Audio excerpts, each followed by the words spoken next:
Magandang tanghali po. Oras na para sa maiinit na balita.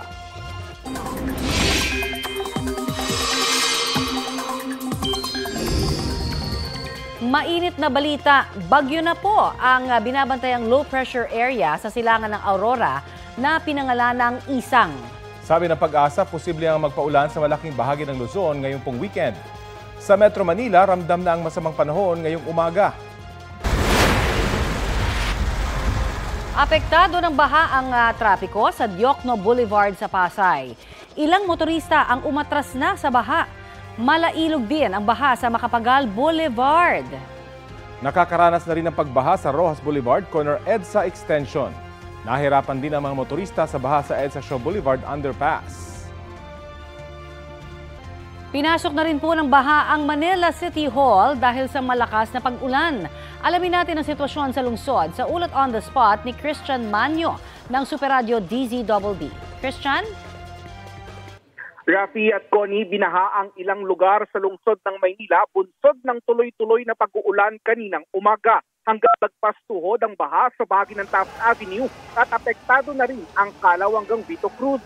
Sa video na ibinahagi ng Manila Public Information Office, bumaha na rin sa bahagi ng Manila City Hall habang pinasok na rin ng tubig ang harapang bahagi ng compound ng Philippine General Hospital. Rafi at Connie, sa mga oras na ito, bagamat bagyang humina, tuloy-tuloy pa rin ang nararanasang pag-ulan dito sa Maynila kung saan marami pa rin ang stranded na mga pasahero kabilang na ang ilang mga pauwing estudyante. Rafi, Connie. Maraming salamat, Christian Manyo ng Super Radio DZBB. Sa mga susunod na oras, inaasahang tatawirin ng Tropical Depression Isang ang mainland Luzon. Namata ng Pag-asa ang bagyo sa coastal waters ng Kasiguran, Aurora kaninang alas 8 ng umaga. Taglay nito ang lakas ng hangin na aabot sa 55 kilometers per hour. Tumutok lang po dito sa Balitang Hali para sa ilalabas na 11 a.m. bulletin ng Pag-asa ukol sa bagyong Isang. Nauna nang sinabi ng Pag-asa na inaasahang meron agad nakataas na tropical cyclone wind signal dahil malapit na sa kalupaan ng bagyo. Bukod sa bagyo, inuulan din ang ilang panig ng bansa dahil naman sa hanging habagat. Pinaka-apektado nito ngayon ang ilang panig ng Southern Luzon, Western Visayas, Negros Island Region, Zamboanga Peninsula, Barm, Soc-Sargen, Lana del Norte at Misamis Occidental. Pinaalerto ang mga residente sa banta ng baha o landslide. Samantala, isang bagong low pressure area ang namuo sa Pacific Ocean. Namata niyan mahigit 1,000 kilometro silangan ng Southeastern Mindanao. Mababa pa naman ang tsansa nitong pumasok sa Philippine Area of Responsibility.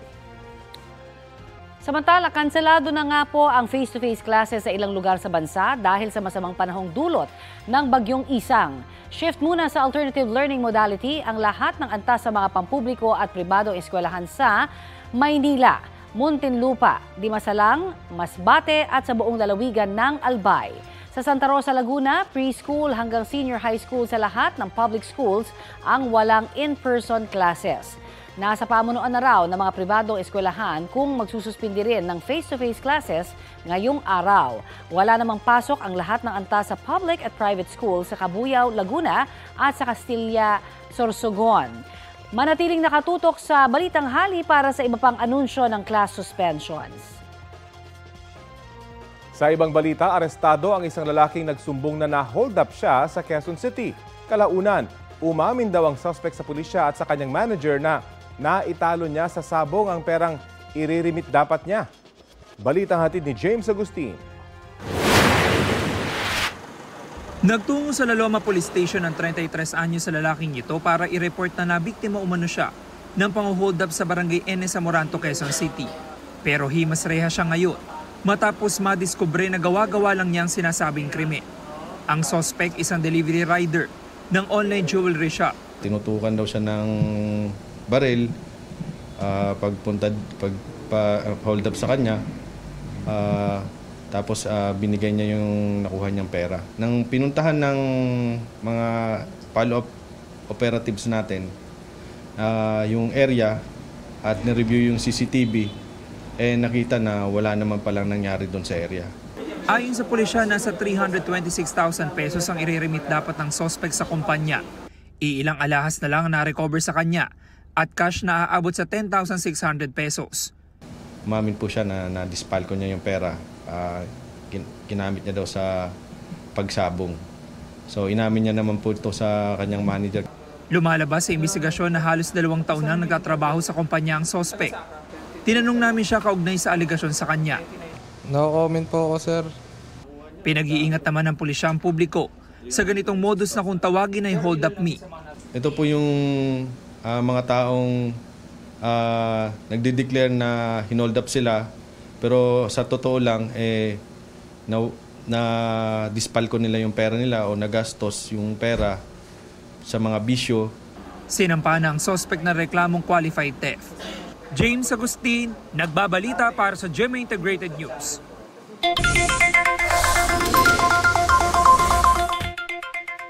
Ito na ang beep natin sa mga motorista. May inaasahang taas presyo sa mga produktong petrolyo sa susunod na linggo.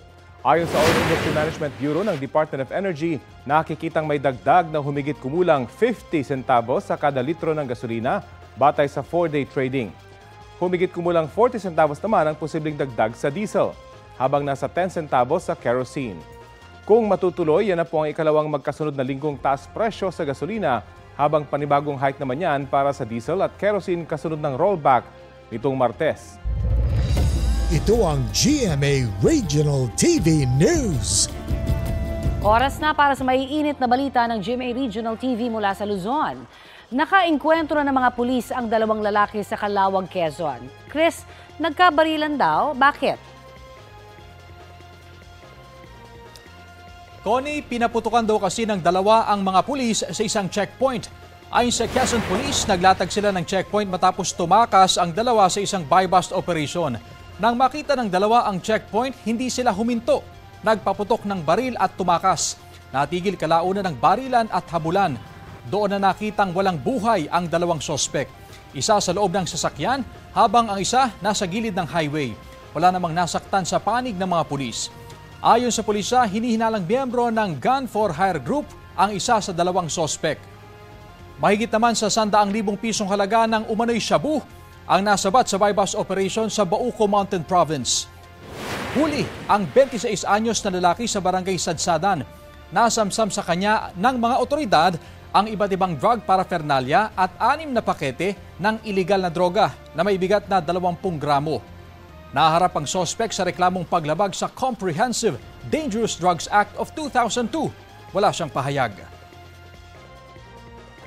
Update tayo sa sitwasyon sa Mandaluyong na nakaranas na rin ng mga pagbaha. May ulat on the spot si Mark Makalalad ng Super Radio DZBB. Mark? Rafi, sa pag-ikot ng Super Radio DZBB, naabutan namin ang mga sasakyang pahirapan ng pagdaan sa kahabaan ng Bonnie Avenue at Maysilo Circle sa Mandaluyong City.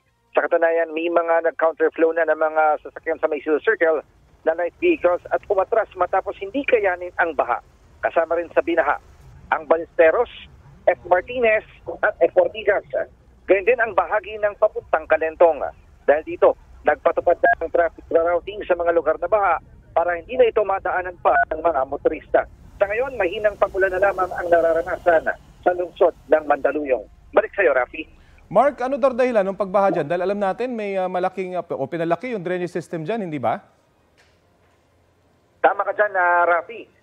Oo, at ilang beses na rin nagkaroon dito ng mga pag-upgrade dito sa kanilang flood control project. Ang sinasabi, yung volume talaga ng ulan at yung mababang lugar dyan sa bahagi ng Maysilo at Bonnie Avenue. Kaya tuwing umuulan, yan talaga ay mabilis na tumataas ang baha. Gayunman, sinasabi naman ng LGU na kung ikukumpara dati, kapag nagkaroon ng pagbaha, ito naman ay mas mabilis nang humuhupa. Okay, maraming salamat, Mark Makalalad ng Super Radio DZBB. Samantala, pinagre-resign na ng ilang mambabatas si Department of Public Works and Highway Secretary Manuel Bunoan dahil sa maanumalya umanong flood control project sa bansa. Una nang iginiit ni Bunoan na Pangulo ang magdedesisyon kung papalitan siya o hindi. Balitang hatid ni Mav Gonzalez.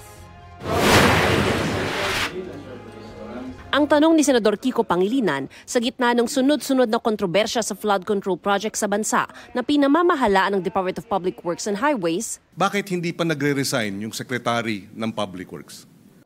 Dagdag ni Senador Win Gatchalian, dapat magkusa na si DPWH Secretary Manny Bonoan. Mahirap imbestigahan sarili mo, walang lalabas yan. Tingin ko out of delicadeza, dapat gawin na yan.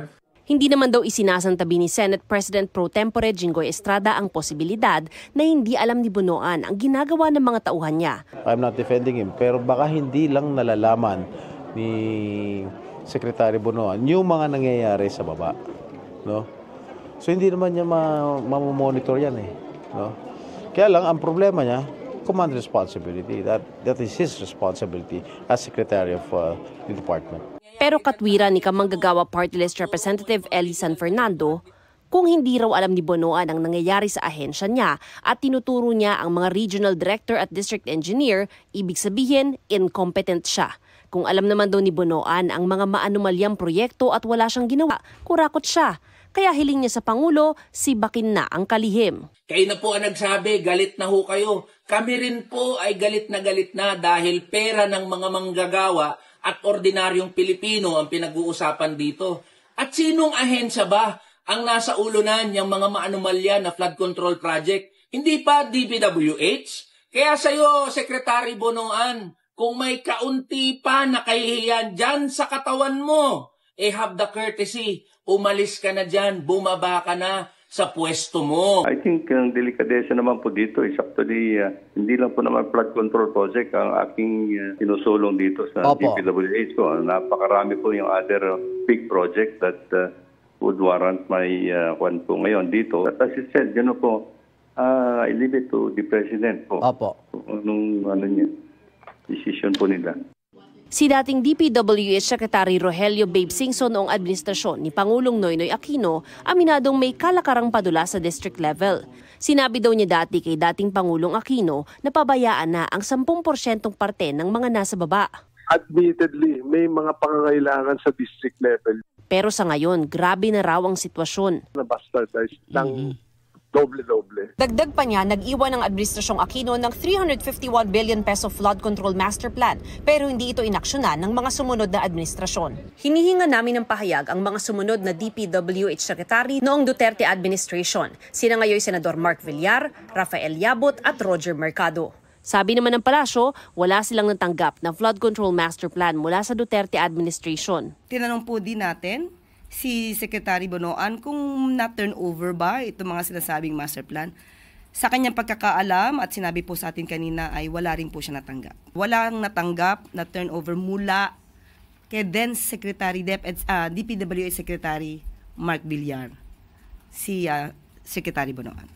Ngayong iniimbestigahan kung saan napunta ang pondo para sa flood control projects, may panawagan si Singson sa mga mambabatas. Iusap ko sa Kongreso, pwede ba sa Kongreso time out muna sa grid? Time out. Para sa bayan naman, mahiya naman kayo. 3 taon na lang yung natitira. Tama na yung 3 taong nakaraan. Nababanggit sa mga ulat ang pangalan ni Singson na posibleng pumalit bilang DPWH Secretary. Pero ang kanyang tugon, retired na ako. Mav Gonzalez, nagbabalita para sa GMA Integrated News. Sa isang intersection sa San Jose de Buenavista, Antique, nagkabanggaan ang isang motorsiklo at isang SUV. Tumilapon pa ang rider sa lakas ng impact. Ayon sa pulisya, residente ng bayan ng SUV driver habang taga-Hamtik, Antique ang rider. Sugatan ang parehong motorista. Hindi pa naghaharap muli ang dalawang panig. Dahil naman sa hanging habagat, ilang bahagi ng Mindanao ang binaha kasunod ng pag-ulan. Balitang hatid ni Jomer Apresto. Try natin i-zoom. Hanggang bewang ang baha na naranasan sa barangay Poblacion sa Tantangan, South Cotabato. Ang tubig, mabilis pa ang agos. Pinasok na nito ang mga bahay roon. Sa National Highway, ilang motoristang sumuong sa kalsada kahit may baha. Ganyan din ang naranasan sa Coronadal City. Mabagal ang daloy ng trapiko dahil sa tubig sa kalsada. Halos zero visibility na rin doon sa lakas ng ulan. Pinahari ng Senator Ninoy Aquino, Sultan Kudarat kasunod ng matinding pag-ulan. Ayon sa mga taga roon, umapaw ang tubig mula sa sapa kaya nagkatubig sa kalsada. Nabuwal ang isang puno sa Holo, Sulu sa gitna ng malakas na ulan. Nabagsakan nito ang 2 bahay at isang tindahan. Nadamay rin ang isang poste ng kuryente. Inaalam pa kung may nasaktan sa aksidente. Stranded naman ang mga motorista sa San Vicente, Palawan. dahil sa pagguho ng lupa. Ang laki, oh my God. Nag-atras tayo. Halos 4 na oras daw naipit sa trapiko ang mga motorista dahil sa umambalang na lupa sa kalsada sa barangay Port Barton. Kalaunay nadaanan na rin ang kalahati ng kalsada matapos magsagawa ng clearing operations. Ayon sa Pag-asa, hanging habagat ang nagdulot ng pag-ulan sa Mindanao at Palawan. Jomer Apresto nagbabalita para sa GMA Integrated News. Idinadaing ng ilang residente ang pagiging bahain pa rin ng barangay Viente Reales sa Valenzuela kahit nilagyan na ng pumping station at river wall. Yan ang naman ng dalawang pinakamahal na flood control project dito sa Metro Manila. Base po sa sumbong sa Pangulo.ph, ang pumping station ay natapos itayo noong 2024 at nagkakahalaga na mahigit 234 million pesos. Naunang natapos ang river wall o road dike noong 2023 na nagkakahalaga naman ng halos 200 million pesos. Sa kabila niyan, tuloy ang pagbaha sa lugar. Dinipensahan ni Valenzuela Mayor Wes Gatchalian ang mga nasabing proyekto. Kiit niya, ang posibleng dahilan ng pagbaha ay mas mataas na talaga ang high tide sa ngayon at mas maraming ulan ang bumubuhos. Maging ang DPWH-NCR kumpiyansang walang sabit ang kanilang mga flood control project. Sabi nila, mabilis nang bumaba ang baha at may mga lugar na dating binabaha pero hindi na ngayon.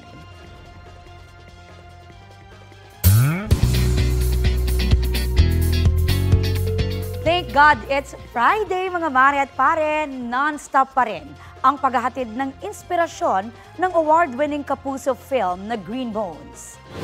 Tampok ang Green Bones bilang opening film sa 5th 100 Islands Film Festival. Sa Martes na yan, August 26 sa Don Leopoldo Season Convention Center sa Alaminos, Pangasinan. Last week naman, nagka-special screening din ng Green Bones sa loob ng Manila City Jail. Movie treat ito sa mahigit 300 persons deprived of liberty na nagtapos sa alternative learning system. Pinakikinabangan na rin ng mga senior citizen, PDL, sa Selda 60 ang props at set pieces na ginamit sa pelikula. Dinonate ang mga ito ng GMA Pictures noong Pebrero. Binaha na rin ang ilang panglugar sa Pasay at Maynila. May ulat on the spot si Darlene Kai. Darlene? Connie, sa ngayon malakas at tuloy-tuloy pa rin ang buhos ng ulan sa Maynila pati na sa ibang bahagi ng Pasay. Bumahanga sa tapat ng tanggapan ng Senado sa Pasay City. Hanggang gutter ang level ng tubig sa mismong harap ng Senate. Pero sa kabilang bahagi ng Jokno Boulevard, hanggang hindi ang baha. Binaha tuloy ang ilang nagpoprotesta tungkol sa flood control project. Nagdaos kasi ng prayer rally sa labas ng Senado ang ilang pari at miyembro ng simbahan para ipanawagan ang pananagutan sa maanumalyang flood control project. Galing pa raw sila sa iba't ibang bahagi ng Metro Manila at Quezon Province at Laguna. Hindi raw sila papitigil kahit bumahan at tuloy ang buhos ng ulan. Mamayang hapon nakatakda raw silang magbasa patungong EDSA at papunta sa EDSA Shrine. Dito naman sa kinatatayan ko sa Manila ay malakas pa rin po yung buhos ng ulan at baha na po sa ilang bahagi. Sa Ross Boulevard, gutter deep ang level ng tubig at mabigat ang daloy ng trapiko. Tumirek ang ilang motorsiklo kaya walang nagawa ang ilang rider kung hindi itulak na lang. Wala ring nagawa yung ibang residente at commuter kung hindi lumusong sa baha. Dito sa kinatatayuan ko sa Calao, may tulang ilog na yung isang bahagi yung papunta doon sa Rojas Boulevard. Tapos naman doon sa bahagi ng Maria Orosa ay hanggang binti na yung level ng tubig. Kaya bukod sa mga tumitirik ng mga motorista, meron ding ilang sasakyan dito na nakapark na nalubog na. Marami pong mga motorista na stranded dito sa bahagi ng Calao, pati Maria Orosa. Marami kaming nakakausap na tigil yung trabaho, may ilang papasok sana ng trabaho na hindi na rin nakatuloy. Yan ang latest mula rito sa Maynila. Balik sa'yo, Connie. Yes, Darlene, kaninang umaga pa ay nag-aatrasa na nga yung ilan sa mga sasakyan at talagang grabe yung traffic dyan sa area na yan. Kamusta ngayon? Ngayon, Connie, napakabigat ng traffic dito sa bandang Calao. Pero hindi rin yan, bukod sa dahil sa volume ng mga sasakyan, yung traffic dahil hindi sila makausad. Maraming malaking parte nitong Calao, pati yung Maria Orosa, yung hindi madaraanan dahil nga sa taas ng level ng tubig. Hanggang hita na ng maraming residente yung level ng tubig dito. Kaya naghihintay yung mga motoristang nakausap namin na medyo humupa-hupa ng konti para sila ay makadaan, Connie. Pero yung mga pasahero na nagko-commute ba, meron ka ba nakita dyan na medyo na-stranded na sa ilang mga lugar? Yes, Connie, maraming mga stranded dito na pasahero. Yung ibang nakausap namin, hindi na makatuloy sa biyahe yung mga jeep at yung mga sinasakyan nila. Kaya nga, ang ginagawa nila, bumababa sila tapos naglalakad na lang. Yung iba naman, merong mga nag-book ng mga ride-hailing apps, yung mga umaangkas sila sa mga motorsiklo. Ito, stranded din sila at hindi sila makausad. Connie. Maraming salamat, Darlene Kay. Panibagong tensyon sa West Philippine Sea, naharang ng 2 rubber boats ng Pilipinas ang bangka ng China Coast Guard na sinubukang lumapit sa nakasadsad na BRP Sierra Madre sa Ayungin Shoal. Na-monitor yan ng Armed Forces of the Philippines sa kanilang pagpapatrolya nitong Miyerkules. Sabi ng AFP, 5 barko ng China Coast Guard, 11 rigid hull inflatable boats, 9 na Chinese maritime militia vessels at 2 aircraft ng China ang nakita sa Ayungin Shoal. Ang Ayungin Shoal ay bahagi ng Exclusive Economic Zone ng Pilipinas batay sa 2016 Arbitral Tribunal ruling at United Nations Convention on the Law of the Seas o UNCLOS. Wala pang bagong pahayag ang China tungkol sa presensya ng kanilang mga barko. Dati na nilang iginiit na sila ang may karapatan sa Ayungin Shoal. Masdan ng lalaking yan na pasimpleng pumasok sa bukas na gate ng isang apartment building sa Pasay. Umakyat siya hanggang 3rd floor at nagmasid doon. Ang lalaki hindi pala tenant sa gusali, kundi isang magnanakaw. Tinarget niya ang isang kwarto at pumasok sa loob. Mabilising lumabas ang lalaki na parang walang nangyari. Tumakas siya. Tangay ang isang cellphone at wallet. Kwento ng isa sa mga biktima, ilang oras ang lumipas bago nila napansin ang nangyaring nakawan. Naipablatter na raw nila ang insidente sa pulisya. Kaugnay pa rin sa maanumalya umanong flood control project sa bansa, makakapanayam natin ang dating Secretary ng Department of Public Works and Highways na si Rogelio Singson. Magandang umaga po at welcome po sa Balitang Hali. Magandang umaga. Opo, inamin niyo po na panahon niyo pala sa DPWH meron ng padulas sa flood control project sa district level. Paano niyo po ito tinugunan noon? Well, bago kami dumating dyan kasi talagang notorious ang DPWH. Nakikipaglaban sa top 3. Customs, PNP, kami. No? Yan parati. So, ang mandato sa akin ni President Noynoy, ayusin at bawasan o alisin ang korupsyon sa DPWH. Ganun lang kadiretso. Sabi ko sa kanya, basta suportahan nyo kung gagawin natin yan. Paano nyo po tinugunan yung padulas? Of course, nagkaroon din kayo ng investigasyon noon. Meron na bang napakulong dahil dito sa mga kasong sinasabi nyo na anomalya? Marami ako napatanggal na mga empleyado ng DPWH magmula sa USEC hanggang district engineer. And then that's when we instituted what we refer to as promotion from within. So, ibig sabihin, lahat ng vacancy for district engineer, assistant regional director, ASEC, ipinopost namin yan sa bulletin boards ng mga opisina at sinasabi namin kung tingin nyo qualified kayo, mag-apply kayo at bibigyan namin kayo ng qualification exams. At walang nakakalusot na tigalabas. So ito internal po talaga, yun yung ginawang pag-resolve kasi hindi natin gaanong narinig o lumabas itong mga ganitong issue. Ngayon po talagang nakalabas na ito, mayroon pang isinasagawang investigasyon ngayon. May patutunguhan ho kaya itong iba't ibang investigasyon sa flood control projects? Well, sana, no? I wish. And in my short meeting with Secretary Bonoan, mukhang dapat may mga kasuhan ng plunder. Plunder ang sinasuggest ko. No? Kasi pag plunder, hindi lang yung empleyado mismo, kung hindi pati yung private sector involved.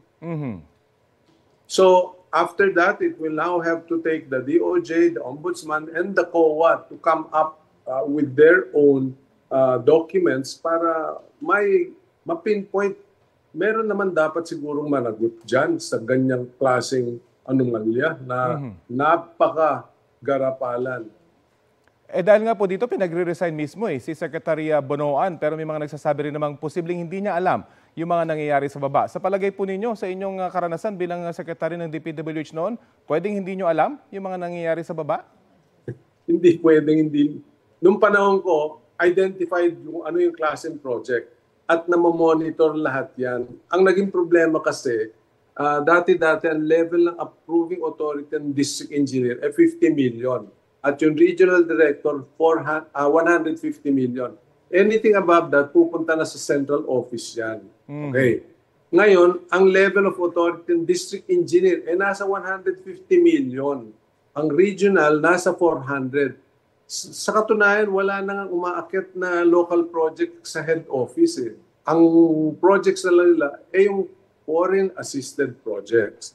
So you can imagine what's happening. Alam naman natin na yung district engineer is at the mercy of politicians. No? So, 150, magkakaroon ng insertion na 1 billion. Hindi mo na makikita yan. Chap-chap-chapin na yan para lahat yan. Aaprubahan na lang at the district level. Para lang po malinaw, so ang sinasabi nyo, alam ng central office yung mga nangyayari sa baba? Well, ang nangyari dito, apparently, ganito kasi yung proseso ng budget. Meron tinatawag, and I think Senator Ping Lacson is very aware of this dahil nung panahon ko talagang siya yung nagbabantay between the NEP or the National Expenditures Program na sinasubmit ng line agencies at kung ano yung lumalabas sa Kongreso under the General Appropriations Act. Yung proseso na yan, magsasubmit ang line agencies. For example, DPWH, for 2025, ito yung budget namin. Sabihin mo na, 900 billion. Together with the other agencies, President Bongbong signs off, submits to Congress. Ito yung National Expenditures Program ng Executive Branch. Ngayon, the lower house and the Senate will deliberate on the submitted NEP. Ang nangyari, yung sinubmit ng DPWH na 900 billion, naging 1.1 trillion. Okay. So, nadagdagan ng insertion sa Kongreso, lower house o Senado ng 200 billion.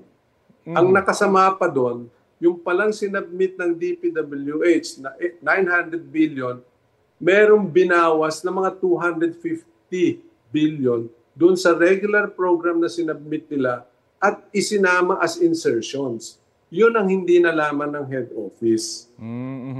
So 450 billion ang blindsided ang central dahil biglang lumitaw. O ngayon, ang sabi, bakit hindi inobjekan?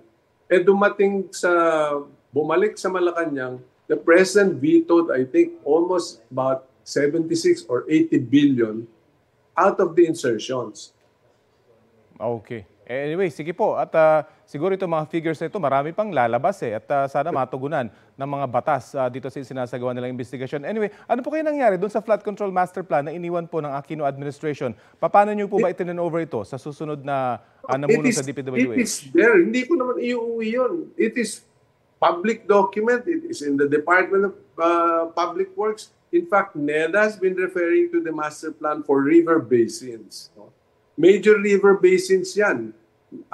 If I'm not mistaken, 18 major river basins. But admittedly, because that was, 15 years ago, you have to update that number, no? In terms of, dati-dati, ang standard namin, 50-year flood data. Ngayon, hindi na pwede yun because of climate change. Dapat i-upgrade na nila sa 100 years. So again, merong master plan pero apparently hindi lang po natingnan. Para po ba sa inyo, dapat na mag-resign ang head ng DPWH po ngayon dahil sa mga nangyayaring anomalyang ito?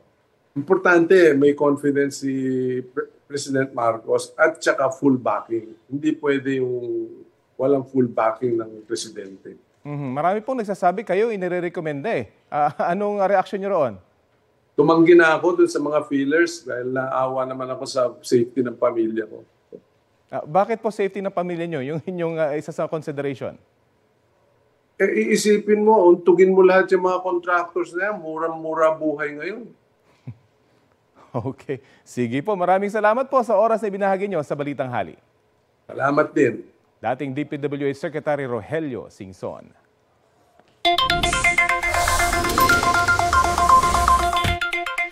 Mabibili na po sa 4 pang lugar sa bansa ang 20 pesos kada kilong bigas ng Department of Agriculture.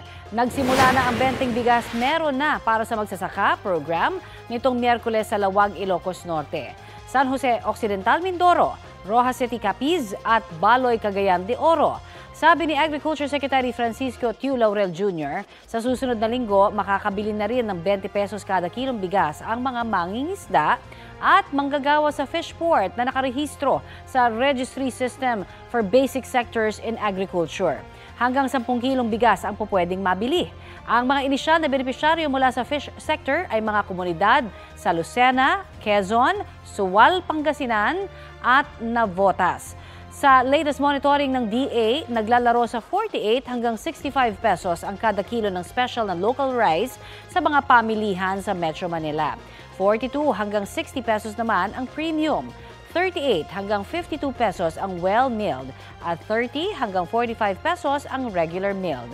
Habang sa imported naman, 50 hanggang 65 pesos ang kada kilo ng special.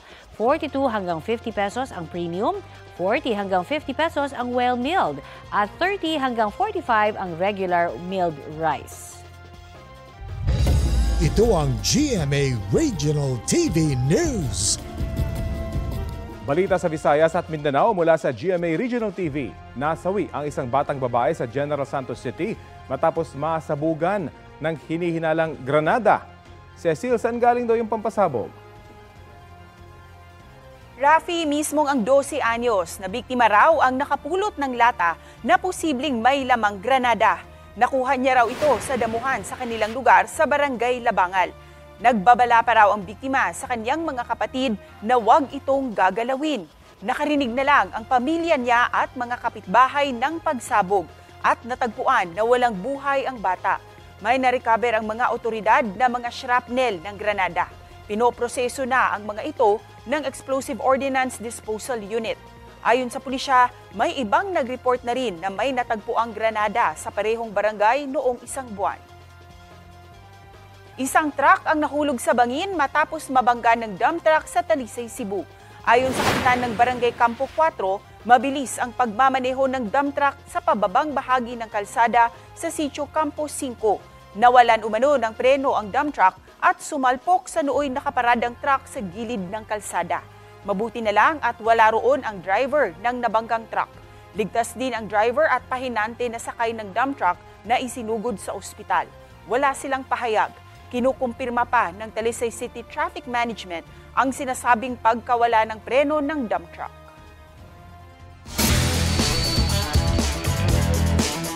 Gold medalist ng Pinay triathlete na si Kira Ellis sa 2025 European Triathlon Junior Cup sa Riga, Latvia. Nanguna si Kira sa Women's Junior Division. Tinapos niyang 750-meter swimming leg sa oras na 12 minutes and 4 seconds. 34 minutes and 27 seconds naman para sa 22-kilometer bike at 17 minutes and 36 seconds para sa 5-kilometer run.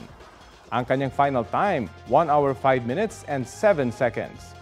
Kwento ni Kira, hindi pa siya sigurado kung kaya niya mag-compete ilang linggo bago ang triathlon. Kahit ganoon, alam daw niyang may chance siyang manalo dahil sa kanyang training.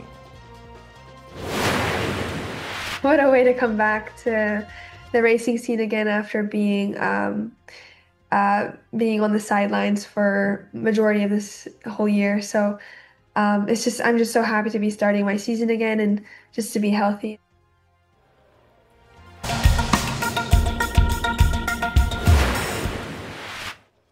Boom.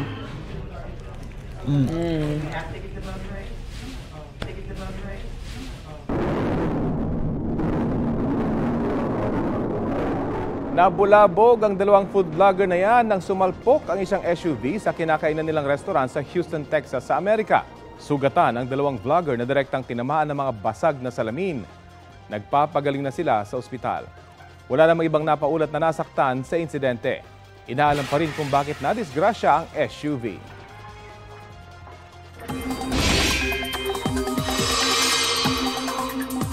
Mainit na balita, nakataas na ang wind signal number 1 dahil sa Tropical Depression Isang. Diyan yan sa Batanes, Cagayan, Isabela, Quirino, Nueva Vizcaya, Apayao, Kalinga, Abra, Mountain Province, Ifugao, Benguet, Ilocos Norte, Ilocos Sur, La Union, Pangasinan, pati sa northern and central portions ng Aurora at northern portion ng Nueva Ecija. Asahan ng malalakas na ulan na may pabugso ng hangin sa mga susunod na oras.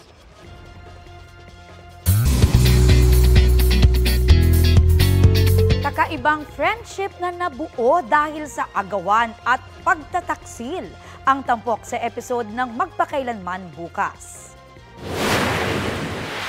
Gagawin mo yung asawa ko ang mong lapit na lapit sa akin! Sina Katrina Halili, Dion Ignacio at Rochelle Pangilinan ang bibida sa Karibal noon, Beshi ngayon episode. Mag-asawa sina Katrina at Dion dito habang si Rochelle ang third party. Say ni Rochelle challenging ang pagsasalita na may puntong Batanggenya. Isa rin daw sa dapat abangan kung paano mabubuo ang friendship at magkakabati sila ng karakter ni Katrina. Chika sa inyong mare ni Rochelle, may aral din daw ang hatid ng episode. Magpatawad at sa mga taong may asawa, huwag ka nang titingin sa iba. Oo, unahin mo ang binuo mong pamilya, i-priority mo yon. Kaugnay sa latest sa bagyong Isang na posible magpaulan ngayong weekend, makakapanayan po natin si Chris Perez, Assistant Weather Services Chief ng Pag-asa. Magandang tanghali po sa inyo, Sir Chris. Chris? Yes, magandang umaga, Connie, at sa lahat po natin taga-subaybay. Opo, sa mga oras na ito, Sir, ano ho ang direksyong tinutumbok na ng bagyong Isang? Well, kanina nga pong umaga, dahil napakalapit dito sa landmass ng ating bansa, ay nag-develop na yung binabantayan nating low pressure at binigyan natin ng local name na Isang. At basado, around 9:50 ng umaga, naglandfall po ito sa may bandang Kasiguran, Aurora, at inaasahan po natin ngayong araw ay tatawirin itong bahagi nga ng Northern Luzon and possibly bukas ng umaga ilalabas na ng ating area of responsibility. Okay, pero habang nandito po ho sa ating Philippine Area of Responsibility at sabi nyo nga bukas naman ng umaga ito'y aalis, lalakas pa ho ba ito o dahil naglandfall na ay steady na more or less? Well, sa ang nakikita po natin ay posibleng mapanatili na lang yung kasalukuyang kategorya nito, which is a tropical depression dahil mag-i-interact na ito sa landmass ng Northern Luzon area. So balit nananatili pa rin itong banta, no? Dahil posible pa rin itong magdulot ng mga pag-ulan na pwedeng magpabasa sa mga low-lying areas, magdulot ng mga pagguho ng lupa sa mga lugar na malapit po sa gilid ng bundok at yung hangin naman na dala nito, bagamat magiging katamtaman hanggang sa malakas, ay posible rin makapagpatumba ng ilang uri ng mga pananim. May effect ba si Isang kay habagat?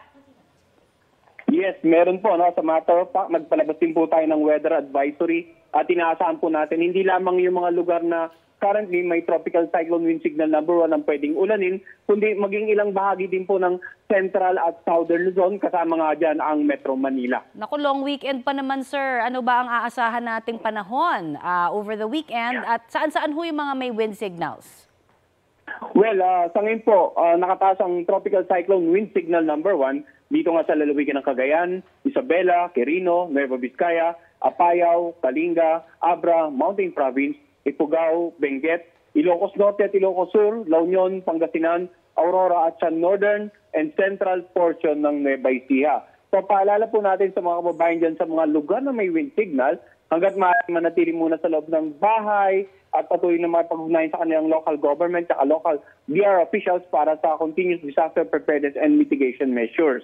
Samantala, yung mga lugar naman na pwedeng ulanin ng habagat, kasama na nga dyan ng Metro Manila, ay magagtabay naman sa mga posibleng rainfall advisory na ipapalabas ng ating mga Pag-asa Regional Services Division at mag-monitor hindi lang sa tropical cyclone bulletin hinggil sa bagyong si Isang, kundi maging sa weather advisory patungkol sa ulan na dulot naman ng pinag-ibayang habagat. So, in other words, magiging maulan at mararamdaman pa rin po to over the weekend, sir?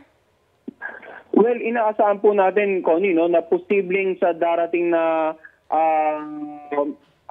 in between Saturday evening to Sunday morning ay magkaroon na tayo ng gradual improvement of weather.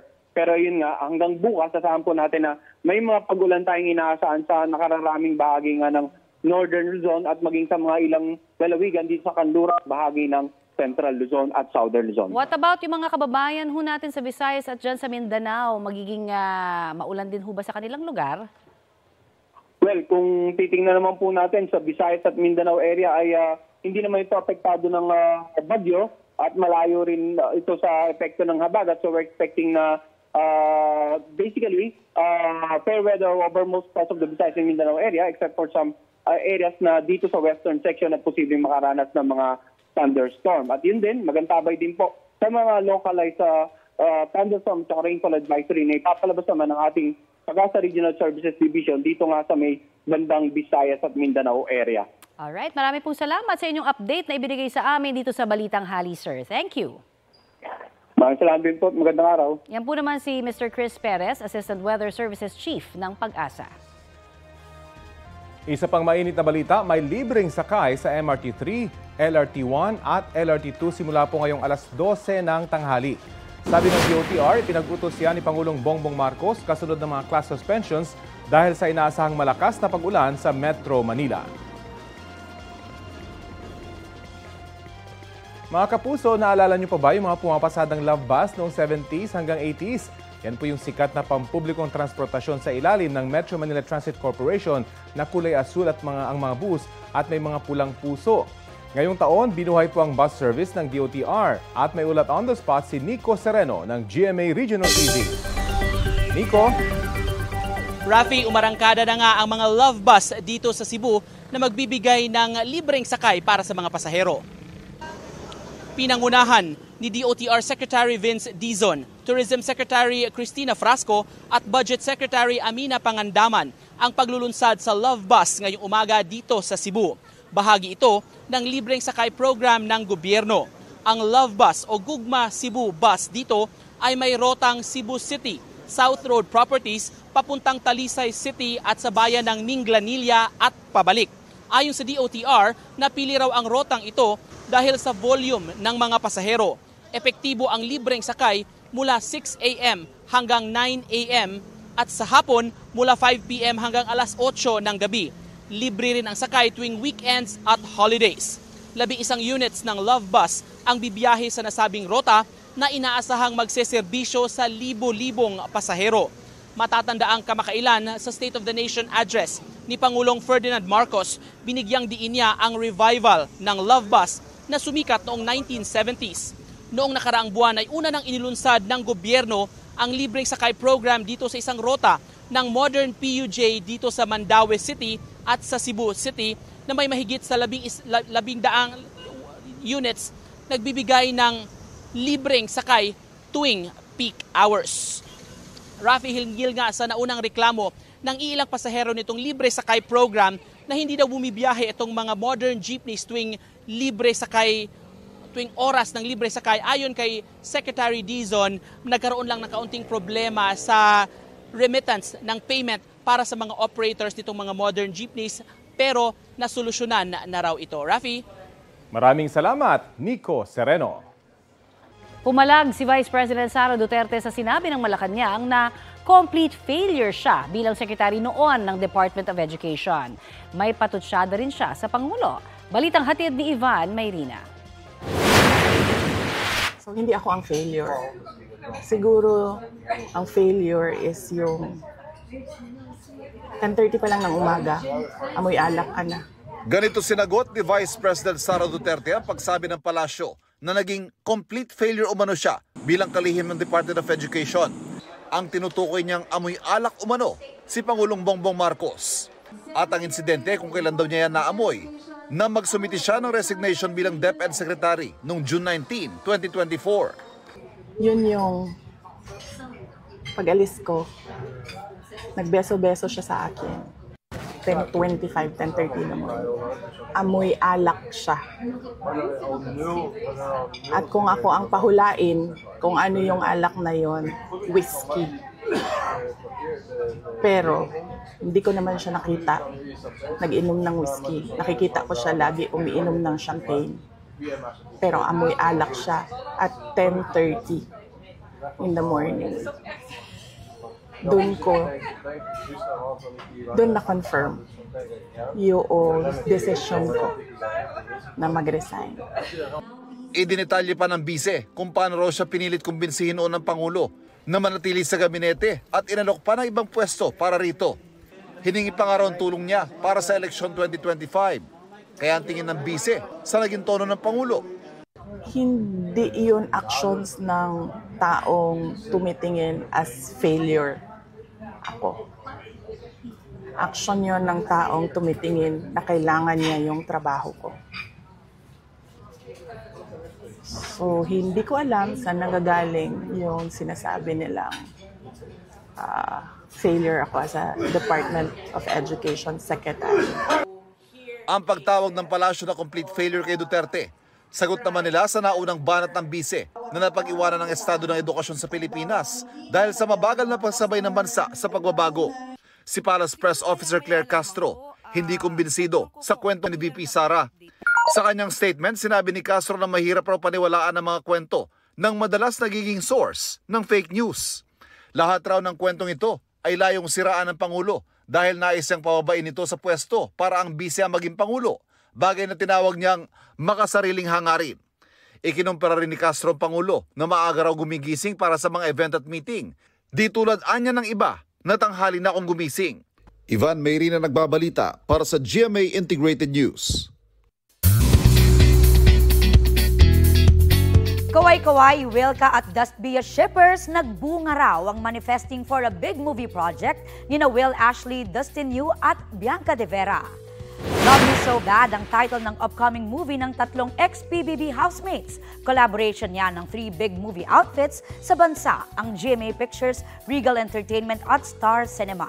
Si May Cruz Albiar na direktor ng hit romantic drama film na Rewind ang magiging direktor din ng movie. Screenplay writer si Crystal Hazel San Miguel na siyang sumulat din ng blockbuster film na Hello Love Again. Excited na sina Will, Dustin at Bianca. Magkakaroon raw sila ng look test at malapit nang mag-shoot. Nag-share rin sila ng insights tungkol sa kanilang magiging karakter. Parang close to Will Ashley din yung character. So, yun siguro yung dapat nilang abangan. Pero syempre, meron naman itong mga pagkakaiba sa Will Ashley at dito sa aking character na si... Parang ano siya, parang medyo pako siya sa version ng Bianca bago pumasok ng PBB. So, we're gonna reopen some wounds, sabi ko. Babalikan natin. For sure, madaming dyan, misunderstood, lalo na sa generation ngayon. So, yan ang aking gagampanan. Samantala, ingat po tayo sa mabagyong panahon. Ito po ang Balitang Hali. Bahagi kami ng mas malaking misyon. Ako po si Connie Season. Rafi Timo po. Kasama nyo rin po ako, Aubrey Carambel. Para sa mas malawak na paglilingkod sa bayan. Mula sa GMA Integrated News, ang News Authority ng Filipino.